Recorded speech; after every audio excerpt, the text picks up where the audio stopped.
পৰৱৰ্তী সময়ত বিদ্যালয়খনৰ কাৰণে আৰু এনেকুৱা কোনো ডাঙৰ অনুষ্ঠানৰ আয়োজন কৰিবলৈ তেখেতসকলে আগবাঢ়ি আহিবলৈ এটা অৱকাশ পাব।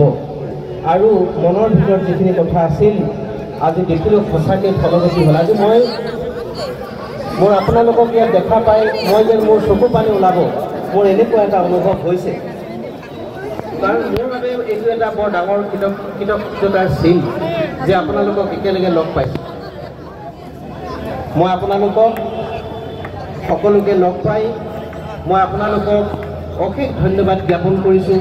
আৰু আজি আমাৰ বিদ্যালয়ৰ এই পতাকা উত্তোলন কাৰ্যসূচীত মোক পতাকা উত্তোলন কৰিবলৈ সুযোগ দিয়াৰ বাবে প্ৰাক্তন শিক্ষাৰ্থী সন্মিলনৰ কমিটিৰ কৰ্মকৰ্তাক শ্ৰদ্ধা নিবেদন কৰাৰ লগতে ধন্যবাদ জ্ঞাপন কৰিছোঁ।